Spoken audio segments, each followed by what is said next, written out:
out the hand, switch, shooters on swoosh, hitters don't miss. Already just added a ton of y'all to my list. Bitch, death wish, not to be messed with, tested quiz. They shooting shots, hitting bricks, we testing the kids.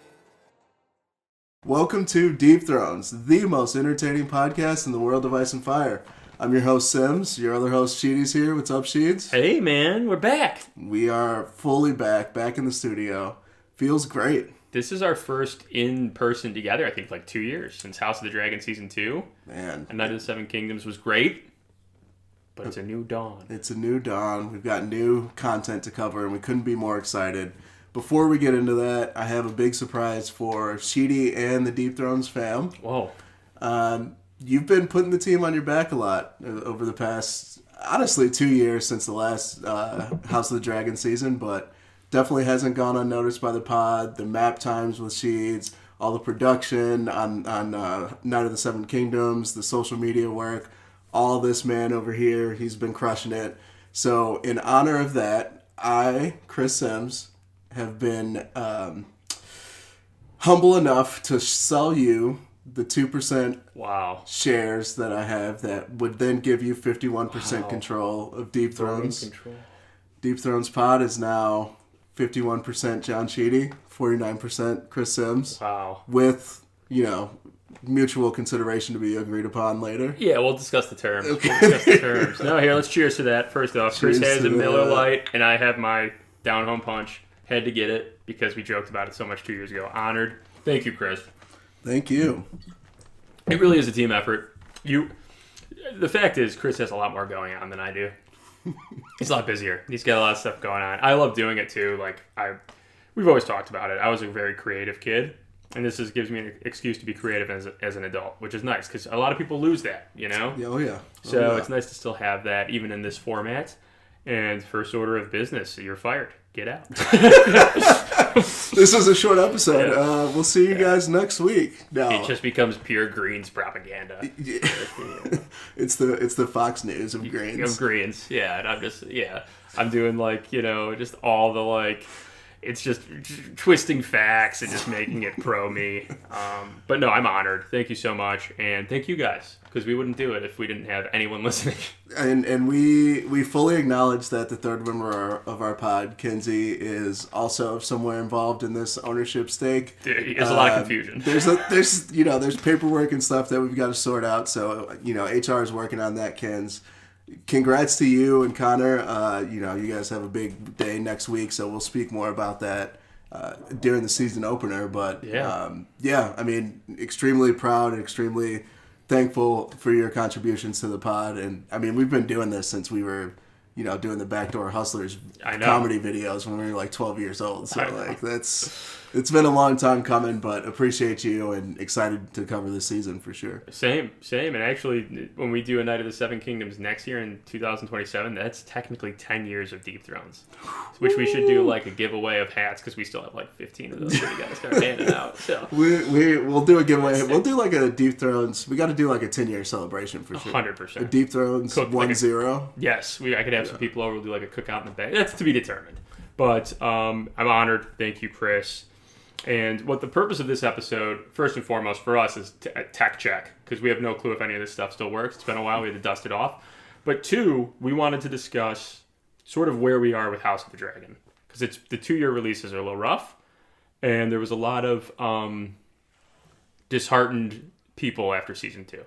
There were, and it was fair criticism. We'll cover starting with the recap of season 1 and season 2.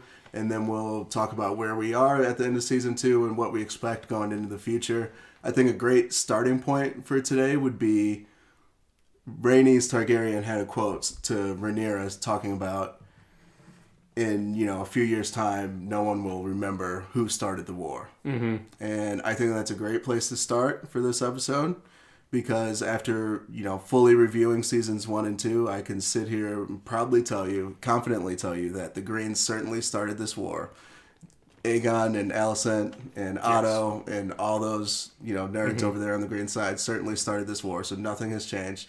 Please note, those on video and those listening in, I am wearing a black hoodie right now, so I just want it to be clear of where I stand, and where my allegiance is. Yeah, I'm wearing a white T-shirt, and I don't. That doesn't mean anything for the record. That just was coincidence. It was not. It was the only thing that I felt. It's warm down here. It's warm down here, so I had to wear a T-shirt. Yeah, white tee. Tee. So, anyways, so season 1 we'll kick us off there. Okay.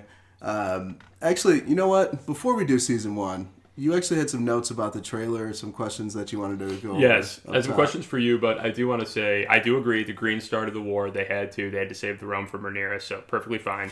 So yes, a couple of things. I did a breakdown of the season 3's final trailer on YouTube. You can check that out. There's no audio component because we were breaking it down scene by scene. Chris, what were your thoughts on the trailers? I know we had kind of joked back and forth that it was a little Michael Bay-ish because it's very action-packed. But that being said, I think there was some legit excitement. 100%. The first 2 trailers, to my recollection, came out when A Knight of the Seven Kingdoms was still live. So, against that backdrop, I did make the comment of, yeah, it looks like just explosions, fire, people dying, screaming. So, I thought the storytelling in A Knight of the Seven Kingdoms was a good contrast to that. This most recent and full trailer that came out a couple weeks ago was amazing in my opinion, and it really got me back on board. And I'm a fan of this stuff to begin with, so I don't know that that's saying too much, but I saw some things that I was really inspired by seeing. First and foremost, the Battle of the Gullet, which I think we've been building up to the entirety of season 2.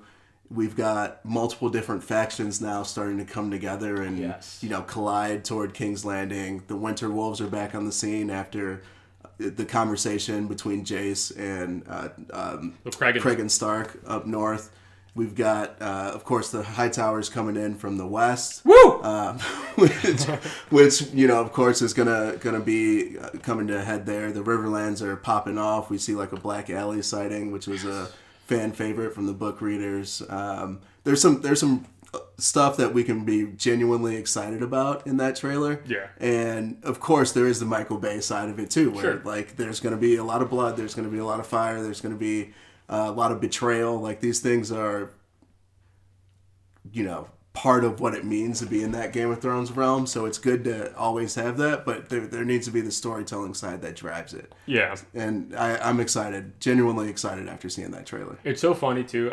The vibe I've got from the trailer in last season, like the Lannisters are not the Tywin Lannisters. The Hightowers, though, are giving Tywin Lannister. Like Ormond, his host is... And all the trailers, Ormond's host is very in line. Mm-hmm. And also they're relatively untouched at this point. Like the Hightowers and King's Landing have been through a lot, and like they're the green protectors there. But the Reach Hightowers are like kind of just getting started. Yeah. And we'll have a lot to cover about that too with Dare on the Daring and all that good shit. But Chris, I follow a lot of content creators on YouTube. I get a lot of ideas from them, listening to them. The Song of Ice and Fire fans such as yourself, very critical of season 2, but they all admitted that final trailer. They're like, this is what we've needed.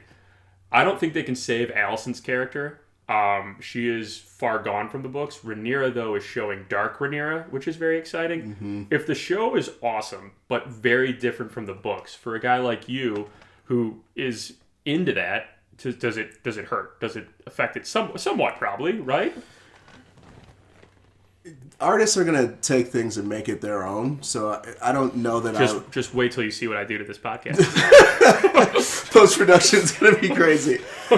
I don't know that I'll be like fully turned off by that, but there's a right way to do those things, and I think, Dave and Game of Thrones made some good changes up front, and then toward the end they kind of went off the perkies. With this, like, I thought season 1, despite like the slowness of it for the average viewer, I thought that they adapted really well to on screen.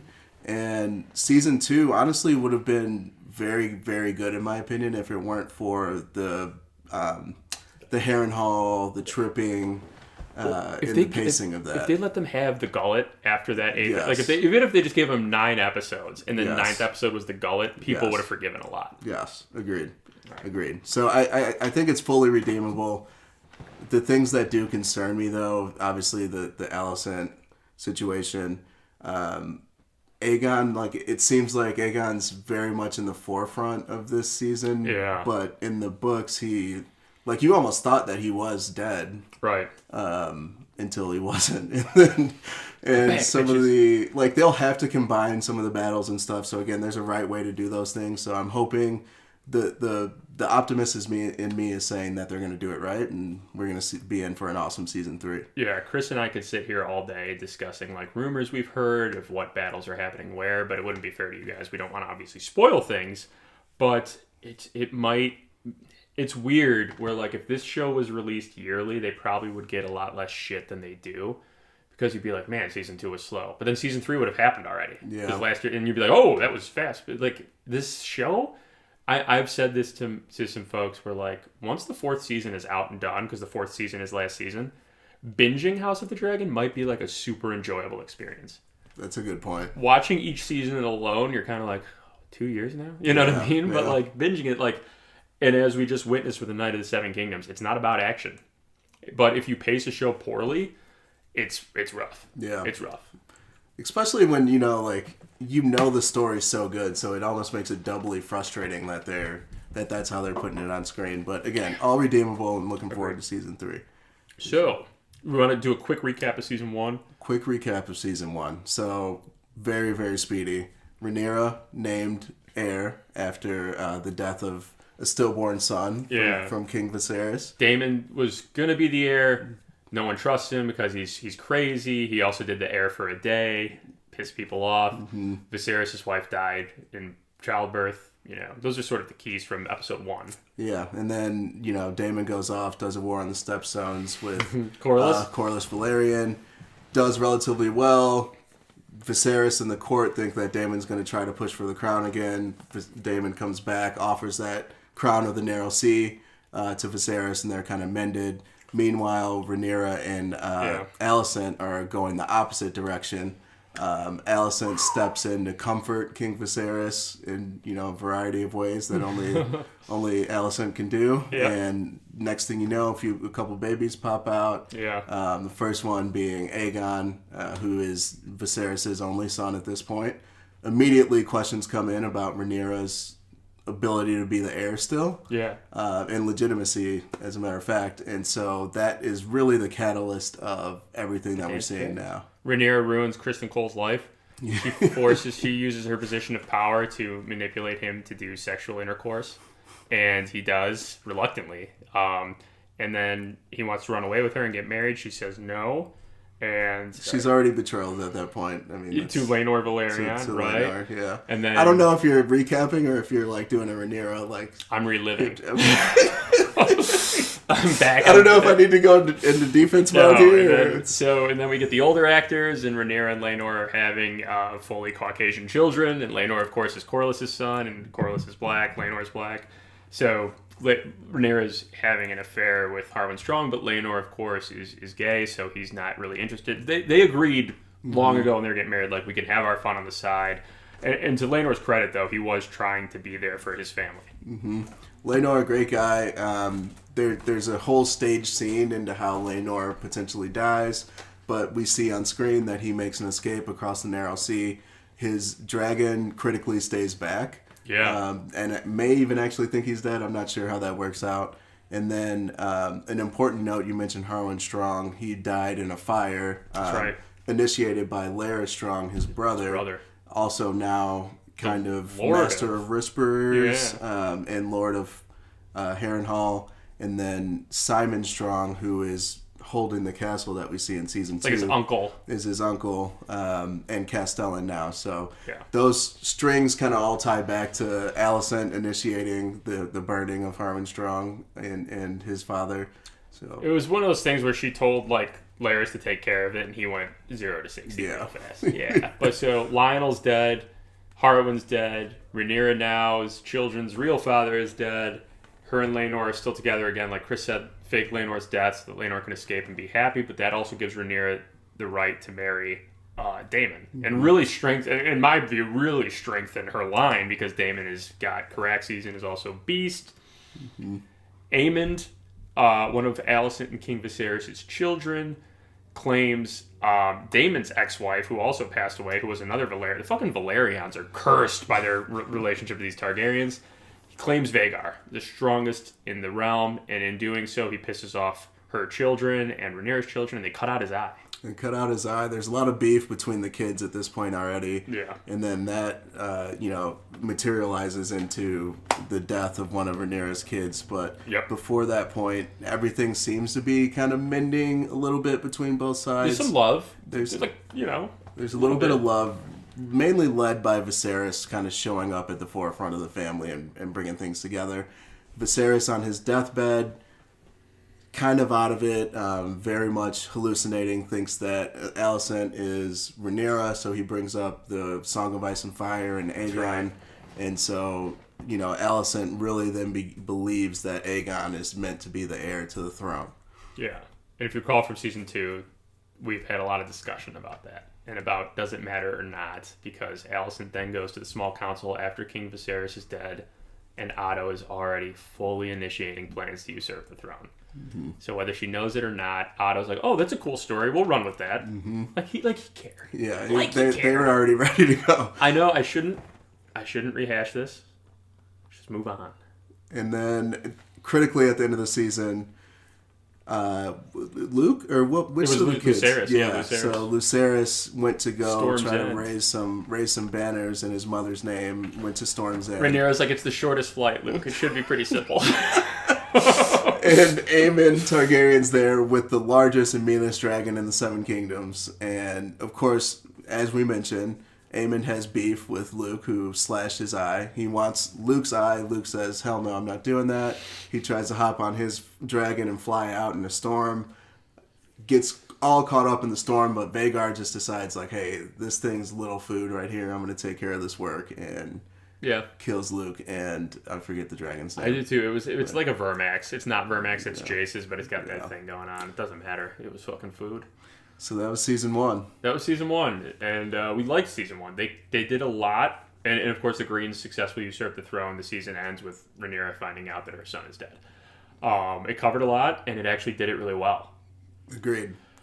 Other than the big gripe from season 1 was the time jump, and nothing they could do. Nothing. It's canon, and that you had to make it happen on screen somehow. You had to see the breadcrumbs. They changed Alicent a little bit in season. Alicent's a little older than Rhaenyra. They're not really best friends as kids in the books. Mm-hmm. But I like that angle. It makes it more personal. Mm-hmm. I just wish Alicent was dug in, line in the sand. But we'll get to that. So then in season 2, we start out. Rhaenyra is fully grieving the death of Luke. There's a lot of talk of war. Rhaenyra's kind of just petrified. I don't think she's really gotten over the fact. I don't know that she grieves very well. And easy to say that from someone who hasn't lost a child. So, but I imagine that's something that would be difficult to take action immediately afterward. Daemon, on the other hand, is guns blazing, ready to fly into King's Landing, take everything out right now. He even kind of initiates a revenge scheme. In Blood and Cheese, and sends essentially a rat catcher and a hired henchman in to murder Helena's and Aegon's one of their children. Yeah, and they do. It's pretty brutal. It's just pretty brutal. It's pretty brutal. Rhaenyra specifically wanted Aemond. Very much an eye for an eye. In the books, it's a little more gray. Blood and Cheese just go, and they're like, hey, this is a prince anyway. We'll get him because it's the one they can get. Also, at the very onset of season 2, a lot of allegiances. Jace secures Cregan Stark in the north. Mm-hmm. And Cregan Stark is like, listen, I got to gather my host. It takes a long time, but I can send you Winter Wolves, which are like graybeards that fight some 2,000 men. So a lot of that stuff is going on. But yes, Blood and Cheese was the main catalyst of episode 1, which was a brutal death of one of Aegon's children. And in backlash to that, Rhaenyra is very, very upset that Daemon initiated the Blood and Cheese situation. 100%. And it weakens her claim. The realm is mortified. Mm-hmm. So, knee-jerk reaction for sure from Daemon. It drives a rift within Daemon and Rhaenyra's relationship. Daemon then takes off to go, win the Riverlands, but also I think their therapist told them that they needed a little bit of space. They needed some space. It was their argument scene is a great scene. Yes. Yeah. Well, leading up to that, too, when they're all sitting at the I forgot about that. We watched that. I remember we were cracking up in person. which is rare. We don't talk usually during the episodes at all. We pausing because we were laughing. I mean, someone was like, yeah, like who would possibly send in an assassin to murder a baby? And they're like all looking around the table, and Damon's just smug smirk. Rhaenyra's like, this is crazy, but like Rhaenys and all the small council people are just like looking at Daemon, and Daemon's kind of like looking at them. It's literally the South Park Tiger Woods episode. Like, what man would do this? And they're all like doing the side eye. But yeah, and Daemon, of course, like Chris said, he but he goes to Harrenhal. He's like, fine, I'll just go gather these River Lords and tweak for 8 episodes. And Aegon, I believe this is where you could firmly say that he could have been seen as a sympathetic character, and he threw it completely out the window by hanging all the rat catchers in King's Landing. Yeah. Before that, we were saying he was like MVP of the season. He was likable. He was like, the small folk were coming to him like, we need this. He's like, yeah, get it. And Otto was like, you can't give him that. So I think, his reign starts to crumble a little bit, and his popularity starts to fall after that. And then his people on the inside even start plotting things behind his back. Later in the season, of course, the Rook's Rest trap that was planned between Aemond and Criston Cole. Aemond and Criston Cole fully are in charge of things at this point. Mm-hmm. And then we also have the twin Kingsguard Cargill, the Cargill Bowl, man. Sir Eric versus Sir Auric. I do distinctly recall Rhaenyra was in bed in that scene as well. Maybe there was a lot of discussion about potentially feet. But that doesn't matter at this point. We're moved on from that. So Criston Cole sends, and I think this is before Otto gets fired, and he's incensed at this because this is a small council decision for sure. Oh yeah. But Criston Cole just sends, I believe it's Sir Auric is sent to Dragonstone, deposes Eric to get close to Rhaenyra to just assassinate her. And then they end up having a big sword fight at that scene, which was really cool. That's something that I was looking forward to seeing on screen. Unfortunately, both of them end up passing. Yep. And Rhaenyra is kind of petrified, and the war gets a step more personal, right? And that's kind of a theme that we see throughout season 2. It also, this is the kind of stuff where we started to get frustrated, where it's like Rhaenyra needs to kind of open her eyes to the fact that they just sent an assassin to kill you. Now it's war. And then Criston Cole's going to go on the march soon and start falling castles in the name of the Greens, and it's like, we gotta ratchet it up. And it's about to get in literally 1 week from, you're listening to this on Monday, so 6 days from today, it's about to be fully ratcheted. The bitches are getting ratchet. It's ratchet. For sure. People still say that? Bring back ratchet, dude. Daemon, we'll just cover this really quickly. He was tripping balls at Harrenhal for 4 or 5 episodes. I don't remember that. How often did that happen? And, at the end, it finally was a cool kind of story arc. I wish they had gotten to it in 1 episode, but he ends up having the vision assisted by, what's the witch's name there? Alice Rivers. She's the owl. Yeah. That he essentially sees the Song of Ice and Fire. He's just a wheel in the cog. That's it. And he's learning that, his support of Rhaenyra is critically important moving forward to beat the real enemy, not just, the Greens and Aegon. His final vision was epic. He also, when he goes outside, he sees a green man by the weirwood trees. I think there's rumors that more green men will be here. They go, this is like the face of Isles. That's going to be loud. The face of Isles in Harrenhal's sort of the water there, what's called the God's Eye. Mm-hmm. Green men are people who tend to the weirwood trees. They exist, but also no one ever really see weird little dudes. So this show nails that stuff. It just nails it. Mm-hmm. Yeah, they were big before the Andal invasion, and then all the weirwood trees and stuff in the south started getting cut down. George loves his metaphors. He's very good with that stuff. But no, so a lot of that good stuff's going on. Aegon's rule begins to crumble a little bit. Yeah. He fires Otto. Fires Otto. Otto's best scene of the season, maybe best scene of the 2 seasons he's been in. He comes in and he just rips Aegon and Criston Cole a new one. He's like, you hung the rat catchers. You fucking did this little stunt with Sir Auric without our permission. Aegon fires him. He also does one of the great quotes from the book, which is, my new hand will be a steel fist, and names Criston Cole his hand. Yeah, he's more of a limp wrist, but he's not a smart, Criston Cole's not smart, and also at the end of the season he's clearly battling PTSD. Yeah.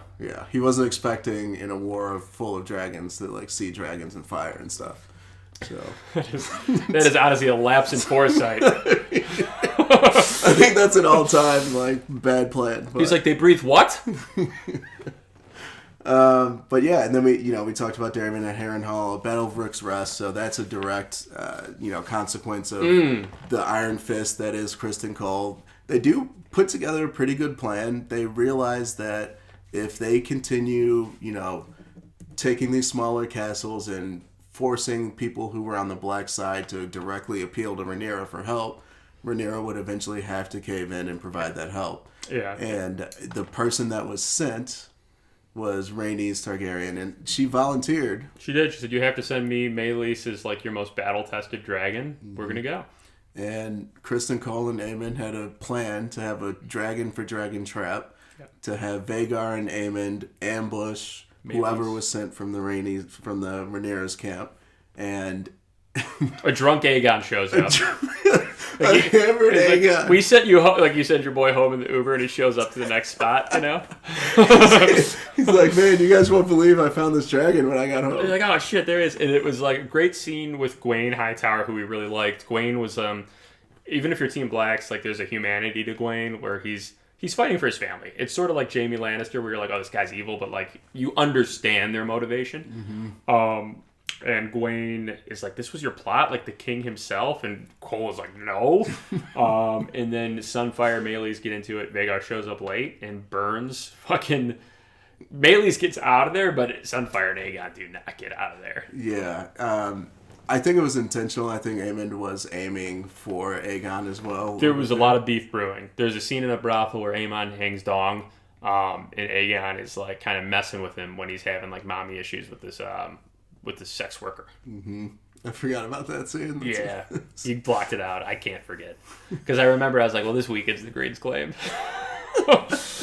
So, yeah, it's, I think Aemond is making that reach similar to Daemon trying to be the king over Viserys. Aemond knows that he's more competent and, more battle-hardened than Aegon is. Yeah. And wants to put himself on the throne.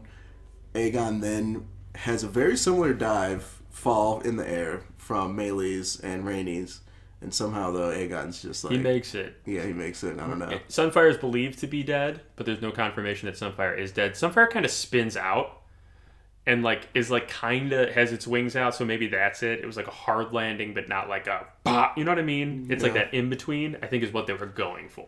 Okay. But that's way too me being defensive of the show. Believe me, I agree.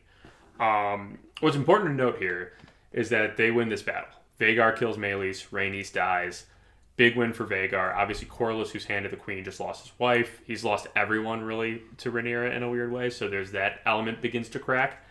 And the Greens now, in their mind, the reason they were doing these East Coast castles was to cut Rhaenyra off from like any landing spots, while they're also sort of navally cutting off the Greens. So there's a lot of weird jockeying for territory here. Yeah, and strategically, in the Riverlands, Daemon still holds Harrenhal. He's made a lot of inroads with the Blackwoods and other houses within the Riverlands that are influential.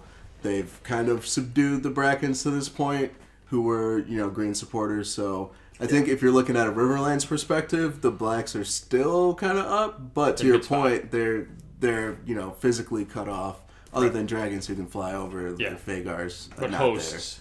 There. But yeah. And I'll do a map time soon. The thing about House of the Dragon too, between Dragonstone to King's Landing to where the Gullet is and the water there, which was like kind of between them to Harrenhal, it's pretty close. Harrenhal is not far from King's Landing. Mm-hmm. It's kind of like the eastern point of the Riverlands, so it's right by the Crownlands. Tumbleton, you'll hear things like this, like the northeastern part of the Reach.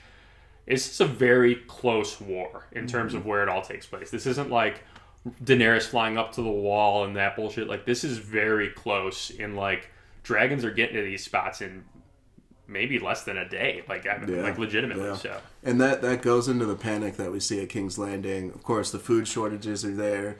Mysaria and Rhaenyra hatch a plan to send in food to kind of get the small folk on their side.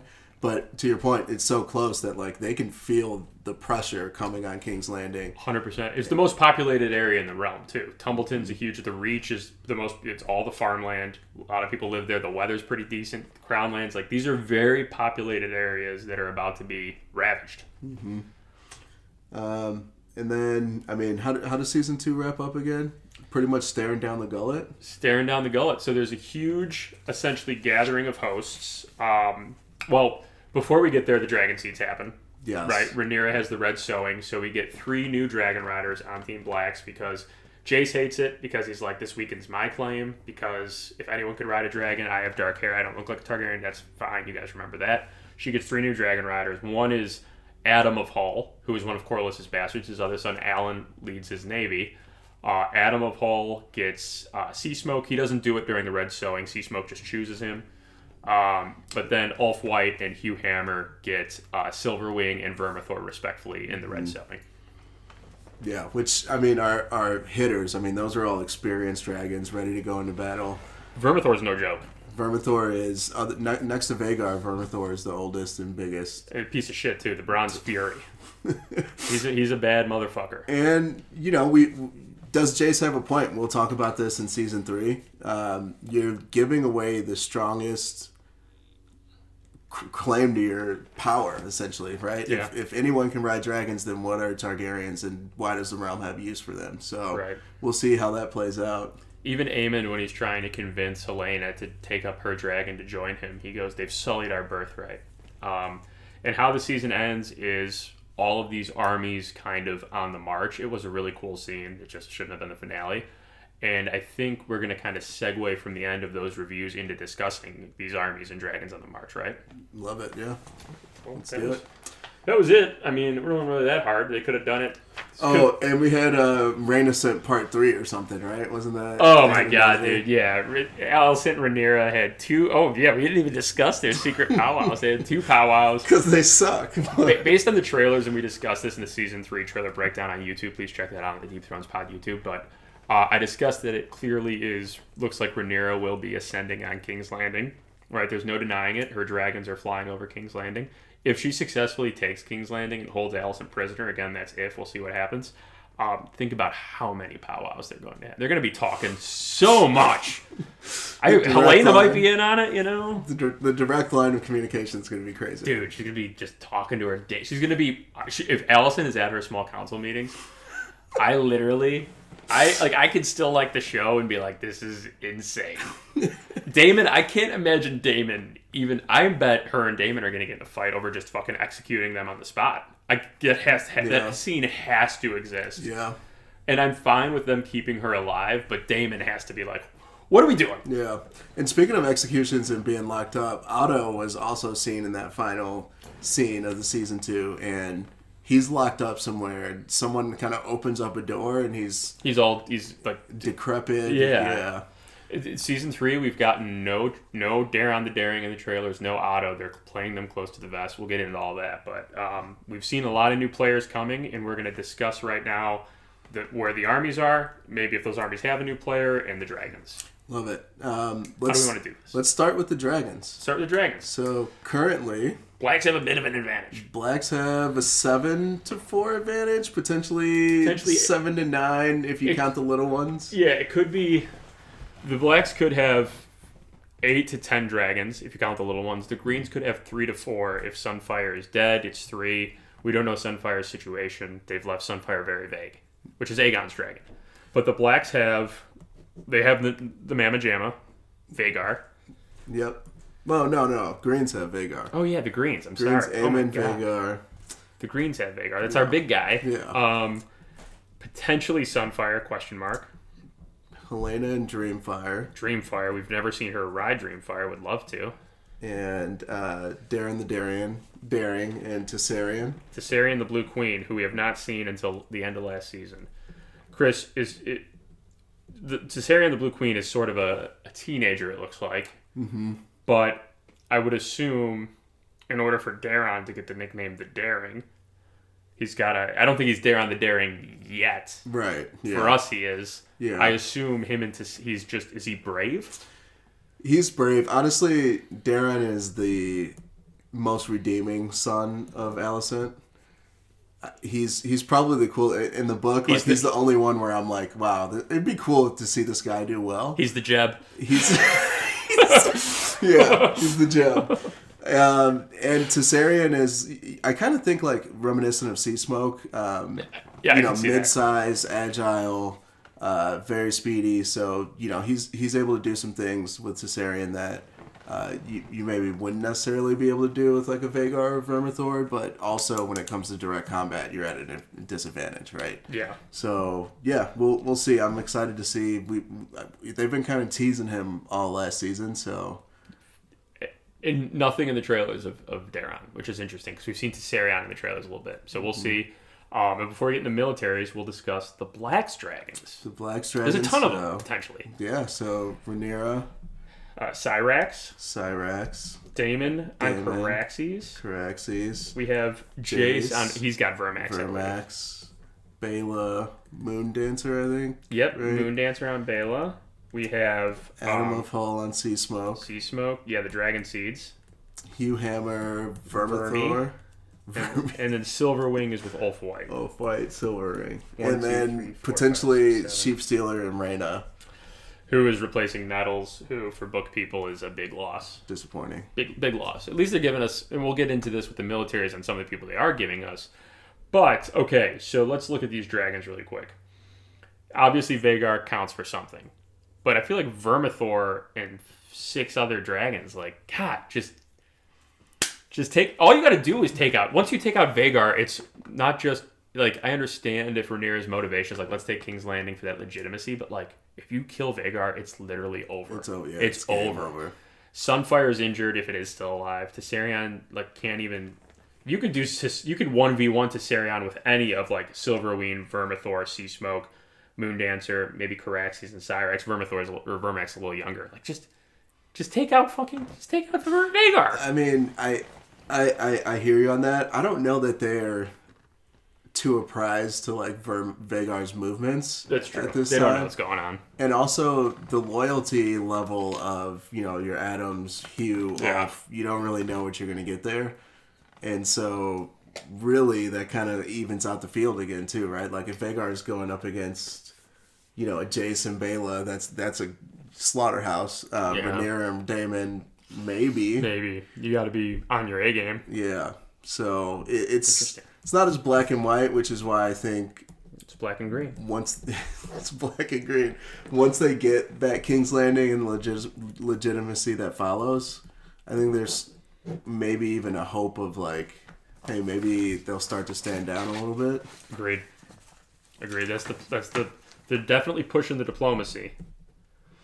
But yeah, so that's where we're at with the dragons. As far as army movements go, we talked about this. The Winter Wolves are finally showing up on the scene in the Riverlands. Yep, we'll do so that's huge. The Blacks, the Winter Wolves are crossing the Twins at the end of Season 2 and the beginning of Season 3, obviously, from the trailers. They meet up with Daemon. Daemon seems very hyped about it. There's a very clear clip of the Winter Wolves emerging from a forest, and Daemon has a huge smile on his face. So the Winter Wolves are meeting up with Daemon in the Riverlands, who also has, of course, the River Lords. Mm-hmm. So that's their host. Well, that is like their main host. Because Rhaenyra has the Valerians. Well, the Valerians on the Navy side, but then the Vale is also on the Black side. Now, we don't see any Knights of the Vale or anything in the trailers, but... At least they're not against them. Right. And the Valerian fleet is blocking the Gullet right now, which, of course, Episode 1 is going to be massive. And the Valerian fleet is like what people in Game of Thrones consider to be like the Greyjoys, but probably even richer than the Greyjoys in terms of just pure finances. Yeah, richer, more organized. Definitely. Like we talked about when we kicked off Season 1, was like this was kind of the golden age of Targaryen rule, and so the Valerian power at this point is much bigger, much greater than the Greyjoys were when we saw in Game of Thrones. And also, could you just give a quick blurb on the Gullet and the importance of it? Yeah, the Gullet is essentially the Blackwater Rush there, where King's Landing's waterway connects to the Narrow Sea and to Essos, where all the trade goes through. Corlys Velaryon is currently blockading that because he's trying to starve out the Greens, create unrest within King's Landing, and of course, maybe even create an inside revolt from the Swallfolk. but essentially just cutting off all trade, any access to navies. The only militaries, I think, loyal to the Greens at this point that have a decent navy, maybe the Lannisters and Lannisport. I don't think the Greyjoys have chosen a side at this point in the dance. No, they haven't. I think they show up late, don't they? Dagon Greyjoy's been mentioned, but they do show up late. Yeah, typical Greyjoys. Yeah, and why is the grape family's escaping? Oh, the red wines. Yes, so they have a large fleet From the Arbor. Yes. But it's on the other side of Westeros. Same with the Lannisters. Their entire fleets, and like this show has nailed that at least. It takes them a while to get around, which is why the Greens got the Triarchy to participate. But essentially, Corlys is just saying no access, right? You want to come to King's Landing, it's cut off. Classic throughout history sieges, and is that considered a siege? I guess it's blockade. A blockade. Yeah, siege would be more if they were around the castle as well on the other side. Yeah. But, so you hear the gullet think straight of Hormuz for sure. Literally, it's all George gets it. But the Battle of the Gullet will be episode 1. We saw it at the end of season 2. The Triarchy's coming. For the Greens, the Triarchy is just house money. They have no allegiance to them. They don't care how many numbers they lose. Just break the blockade if you can. Create chaos for Corlys, kill as many as you can, and then let's go. And that's perfect segue into the Green side. So you mentioned the Triarchy. Let's go. Let's start with them. Yeah, Triarchy. The fleet's coming. Admiral Lohar is leading it. That's right. And they are with one of the Lannister twins. I think it's Jason. I think Tylan is leading actually, that might be Tylan. Tylan, I think, is leading the Triarchy army, and then Jason is leading the Lannister army from the Westerlands, which is on its way right now to Harrenhal to fight Daemon and the River Lords. A little bit south of the Westerlands, we have the Reach, which is where the host of Hightower is in Old Town. Ormond Hightower is leading the host, essentially the entire Reach's army, but also his army north to join that fracas. I don't know if they're going north to Harrenhal as much as they're heading more east toward like Tumbleton and King's Landing. Yeah. But inside the Reach, there's some disarray. The Beesberries are kind of... Yeah, the Beesberries are... Remember, Lord Beesbury was the old... on the old Viserys' King's Council, and essentially got murdered by Kristen Cole at the table. So the Beesberries are pretty much on the fence about being Team Blacks, and then also the Tyrells are famously staying out of this. Yeah. Which turns out to be a great idea. Very strategic. Yeah. The Stormlands pledged for the Greens because of that marriage proposal with Aemond in season 1, so they got the Stormlands as well. I was going to say it was almost Robert's Rebellion-esque minus the Stormlands. It's very... North part of the continent is Rhaenyra. South part of the continent is Green. Dorne, I don't know, has said anything. I think Dorne also kind of stays out of it. So, minus the dragons, I feel like I don't think troops on the ground, because the Vale kind of staying out of it. The Valyrian fleet is very strong in the Navy. Like, it's pretty evenly matched. I mean, I would say if there's no dragons, the Greens probably have the advantage. Because of the Reach, mostly? Yeah. Well, and the Westerlands, too. That's true. Yeah, those are massive hosts. Like, if Daemon doesn't have Caraxes, he's in trouble. I don't know that those battles go the way they do in season 3. So let's see. Yeah. Perfect. So, but that's where we're at. High level expectations for season 3 from you. I'll go first because I think yours will be more interesting and nuanced. I'm excited. I've been excited. The problem with me is I'm excited because we love Westeros content. So in order to do a good podcast where we're actually being objective, you kind of got to sift through that in your mind. It's fair to be excited now, though. I think in season 2 we were very critical, which is good. That's fair. That's our job. That's our job. But I'm excited. I like what I'm seeing. I've said it multiple times. I need to see an edge to Rhaenyra. Not just, we have to do war, but almost justified in her. I want to see her feel justified. If she finds out something bad happens, I want her to be like, that's the consequence. That's the price we pay for war. That's what I need from Rhaenyra. Alicent's, unfortunately, the thing, telling Rhaenyra that Aemon's moving, so, at the end of season 2, so you could take King's Landing, that's... Her character's not redeemable. Book Alicent would never sacrifice her kids. So, that it is what it is. That's how I feel. But I'm very excited, and I think there's a lot of promise. Yeah, very fair. I agree with you on the excitement. I would say I'm more cautiously optimistic at this point. And the reason is there's still so much good material that can be taken from the source material and adapted very well on screen. It could also be fucked up too. And there are like very, very pivotal moments, key character deaths, the stuff that we fell in love with when, we first read about the Dance of Dragons. Like, a lot of that meat is still there. And, we've got characters like Roddy the Rune and the Winter Wolves coming on screen. Black Alley, Blackwood. Black Alley, Darren the Daring is going to show up. I mean, there's just so much that can go right. And the fan in me is like, yes, they're going to do it. They're going to nail it. So, very excited for that. But very cautious that, like, hey, could have my heart broken. Sure. Well, that's aggressive. I could be a little bit turned off with the way that some of this comes on, especially since George has come out against what's being written by the screenwriter. So we'll see. My outward, I guess my official stance is cautiously optimistic. 100%. I am excited, like you said. Dark Rhaenyra should be really, really cool. Need it. So yeah, we'll see. I think that's 100% fair. And for our listeners who are like, man, I just don't know, fair. I would say give episode 1 a chance. See the gullet, experience the gullet.